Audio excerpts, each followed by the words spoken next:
سنة من المؤتمر الماضي، والحمد لله أنتم في أحسن حال. Hamid senelerden sonra ilk birinci Allah Teala'ya şükür eytemiz. Bizne şu konferansiyaga çıkan için nişek indi yaz günü Mart'ta bizne şuşulay çıkanı için. ونثني بالشكر إلى فضيلة الشيخ رستم حضرت رئيس هذه المؤسسة الذي دعاني إلى الحضور واللقاء بحضراتكم المباركة. Şulay indi Rüstem Hazretleri rahmetlerimizne eytemiz. Şuşundu mübarek mecliske jilışka bizni şakırgan için. وهذا المؤتمر السنوي له أهمية كبرى في المسيرة العلمية. Hem bu konferansiyanın büyük ehemmiyeti büyük oldu fen için. وهي تقوي الصلة بين المؤسسات العلمية وبين العلماء. Hem bu konferansiya küşeyte beylenişini alimler arasında hem dini uyuşmalar arasında. أريد أن أحدثكم في قضية كنت قبل تقريبا 4 شهور في إندونيسيا وعقد مؤتمر عن الفتوى في القضايا الفقهية المعاصرة في العاصمة جاكرتا. 4 ay elek İndonezya'nın başkalası Jakarta'da uçken konferansiya turunda fetveler hem hazırki zamandaki İslam'a böyle problemalarını tekşiru boyunca bulgan turunda eğitip itesim giler konferansiya turunda. وكان مؤتمرا كبيرا حضره علماء الأمة الإسلامية من كل الدول الإسلامية وغير الإسلامية. O büyük ulu konferansiya oldu. Hem o konferansiyada Müslüman illerinden de hem Müslüman bulmayan illerden de büyük kup alimler katlaştılar. فعلموا أني أدرس وأستاذ في أكاديمية بلغار الإسلامية. Hem onlar indi benim şu Bulgar İslam Akademiyası'nda okutkanımı bildiler hem bilgeç.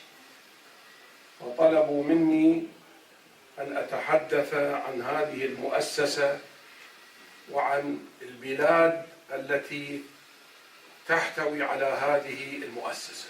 Hem onlar indi benden soradılar şu Bulgar Akademiyası turunda haber verirge, söylerge hem şolay indi şu akademiya bulgan iller, yerler turunda söylevini soradılar.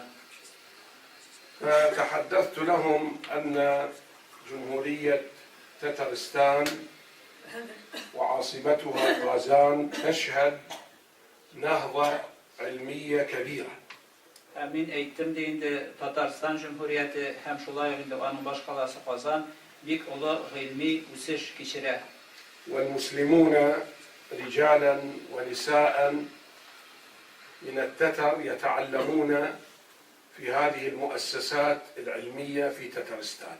Hem indi Müslümanlar, irler bulsun, hatun kızlar bulsun, onlar varsa da ilim alalar şu dini okul yurtlarında, uyuşmalarda.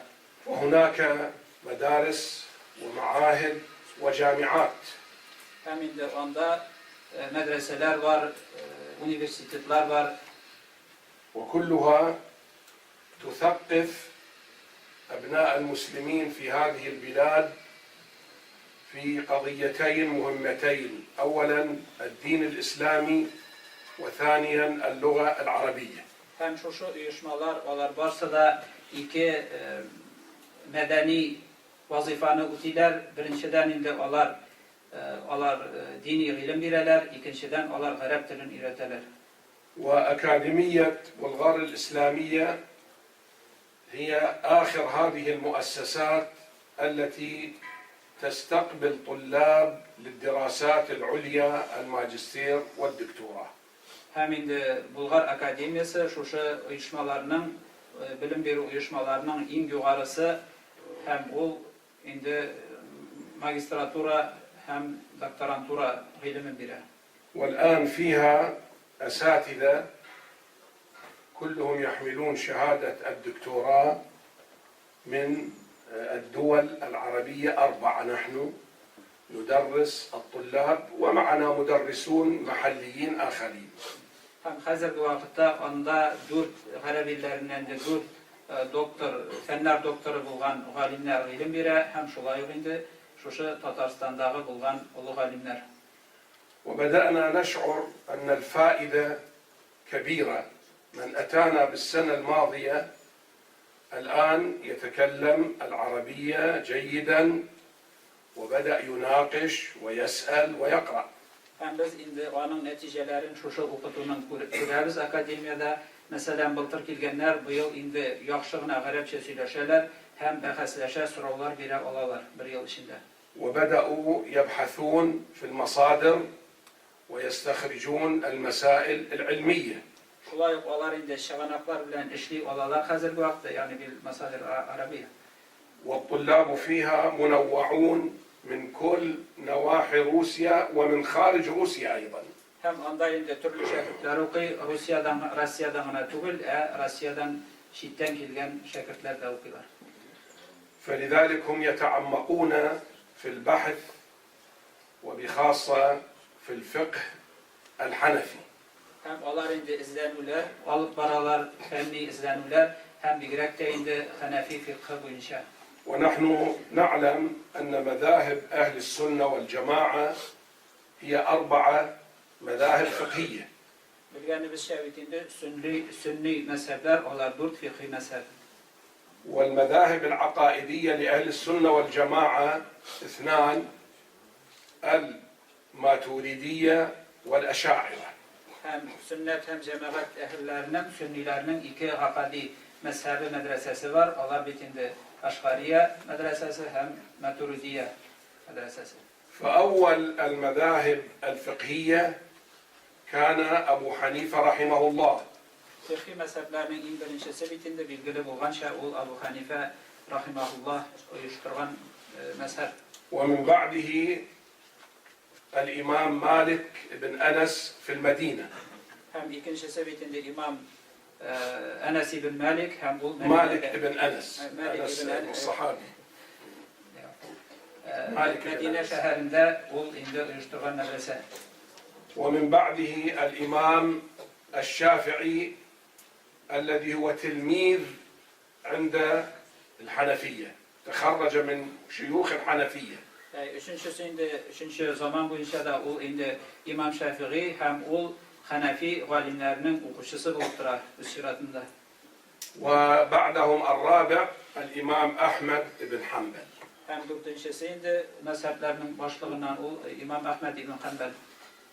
المذاهب ال4 3 منهم من بغداد من العراق. Bu dört mezhebinin üçüsü olar indi Irak yerinden Bağdat'tan. أبو حنيفة الشافعي بن حنبل. وواحد من الأنصار في المدينة ويسمى إمام دار الهجرة الإمام مالك. Hem şularının birisi indi ul Ansarlar nesilinden ul indi İmam Malik ibn Enes hem ul İmam-ı Hicrat yurtunun imamı dibatalar. أبو حنيفة الوحيد الذي هو تابع منهم يعني رأى الصحابة رأى أصحاب النبي صلى الله عليه وسلم. Hem şuldur imamın birsigine indi ul tabiğilerden sonra yani sahabelerini Peygamber sallallahu aleyhi ve sellem'in görgen şıraşkan. أما بقية المذاهب فليسوا من التابعين من تابع التابعين لم يروا الصحابة. Kalgan mezheplerinin başlıkları indi onlar tabiğinlerden sonra yani onlar sahabelerini görmegenler. وأبو حنيفة أدرك وجلس مع 20 صحابيا من أصحاب النبي صلى الله عليه وسلم. İmam Abu Hanife sahabelerden 20'si bilen şuraşkan hem onlardan ilim algan. فلذلك جاء فقهه واسعا جدا وكبير جدا. Şuna göre de onun fiqhi, Hanefi fiqhi ol inkin fiqh sonala hem yani kin zor olur. يعني ممكن نقول ثلث العالم الإسلامي يعبد الله على مذهب أبي حنيفة. Eytirge bulayında Müslüman ümmetinin üçten bir ülüşü Abu Hanife mezhebi boyunca fiqhını alıp bara ibadet kılar.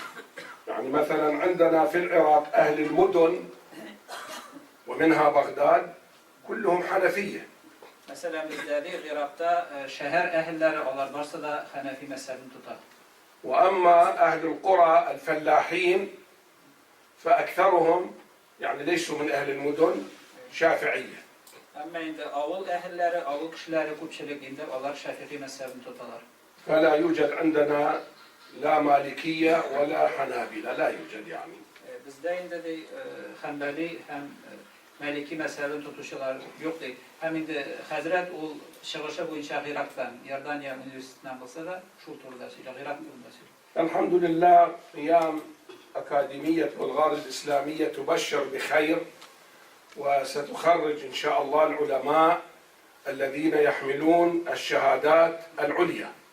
Bulgar Akademisi'nde inşallah ümitleniriz diye ulu alimler çağıracak Müslüman alimler. أريد أن أنبه إلى دائما أسمع من الأخوة في المدارس يقولون هذه علوم دينية وعلوم دنيوية. أسمع هذا الكلام دائما. Daima indi her vakitte işitem şu şunday sözler dini ilimler hem dünyavi ilimler diyen ayrımını değil. ويعنون بالعلوم الدينية ما يتعلق بالقرآن والسنة النبوية والفقه الإسلامي. Dini ilim dediğinde Kur'an'da, sünnette hem fıkıh kabeyle ilimler neyteler. والعلوم الدنيوية يعنون علم الفيزياء والكيمياء والطب وما إلى ذلك. Kalgan indi dinge beyle bulmagan ilimlerini dünyavi ilim dibeyteler. لو نظرنا إلى العلماء السابقين علماء المسلمين ومنهم علماء التتر أيضا كتبوا في الفلك وكتبوا بالرياضيات والفيزياء والكيمياء كتبوا ولهم مؤلفات في ذلك. Burungu Müslüman alimlerin qarasak, şu şirattayında şu burungu Tatar alimlerinde qarasak, onlar şu dünyavi fenler boyunca da hizmetler yazganlar, tekşirgenler. لذلك يفضل أن نغير المصطلح يعني لا نقول علوم دنيوية أو مدارس دنيوية نقول علوم طبيعية تقابل العلوم الدينية. طبيعية يعني تخص الطبيعة التي خلقها الله. Şuna göre indi dolayısıyla şu dürüst olmazsa dürüstlerge gerekli. Dünyavi dini ilimge bulurge tügül. Dünyavi ilim diyenlerine tabi ilimler dibeytirge. Indi dinge beyle bulganların dini ilimler. Yani dini hem tabi ilimler dibeytirge gerek. لأن مصطلح دنيوية يشعر بأن هذا دين لا علاقة له بالدنيا وهذا خطأ. Çünkü eğer biz indi termin olarak dünyavi ilimler hem dini ilimler desek, dini ilimler, İslam dini dünyaya beyle tügül diyen fikir tuğa. لأنه إذا تعلمت علم الفيزياء والكيمياء لتخدم بلدك هذا عبادة هذا من الدين. Çünkü indi İslam boyunca eğer sen fizika, kimya gibi fenlerini de öğrensen, üzerinden cemiyetke, kişilerge fayda getirir için bu şolaya ibadet sanalır. كما تقدم للناس خدمة فقهية وتفسير القرآن تقدم للناس الطب والهندسة وعلم الفلك. Kur'an, sünnet ilimleri birgen gibi bu kişilerge şolaya indi başka türlü fizika, kimya gibi ilimlerini de yaki medisina gibi ilimlerini de birge kirek biresin diye. فلذلك الأفضل في المصطلح نقول علوم دينية شرعية وعلوم طبيعية تخص الجبال والبحار والسماوات والأفلاك علوم طبيعية. نعم. Şuna göre indi biz söyleşkende dürüst itip söyleşirge tiyiş dini ilimler deyip hem de indi tabii ilimler deyip söyleşirge tiyiş biz hem bu tabii ilimler indi yani tabiatke beyle olan fenlerin içine. في هذه المدرسة المباركة التي نحن فيها بالأمس كنا سعداء التقينا بالأخوة الأساتذة والطلاب ومن كبار السن وجلسنا قرابة ساعتين نتحدث وكان عندهم أسئلة وإجابات كانت ندوة مباركة الحمد لله. Bu mübarek medresede indik, şehrimizin ders buldu, 2 saat şaması indi, gündüzlü şakirtler hem keşke medrese şakirtleri bilen hem bu büyük yaşlı mübarek ders kıldı, sorular bilen hem de indi münakaşatlar yani. وهذا يعني يبشر بخير أن الأخوة التتر في هذه البلاد يحبون دينهم ويحبون التعلم وهذا كله في مرضاة الله تعالى والفوز بالدنيا والآخرة. Hem bu indi bizde ümit bir yaxşı şuşu indi il kişileri yani Tatarlar, indi Müslümanlar, onlar indi kızıksınalar din bilen, ilim bilen hem bu kileşekke yaxşı ümit bire. لا أريد أن أطيل إلا أن أشكركم وأشكر مرة أخرى حضر يعني رستم حضرت على هذه الدعوة وبارك الله فيكم. Sizge indi hem şuşu konferansiyonun uyuşturucularına indi rahmetlerim bildire. Hem indi Allah Teala bu yılışını mübarek kılsın, bereketli kılsın. والسلام عليكم ورحمة الله وبركاته.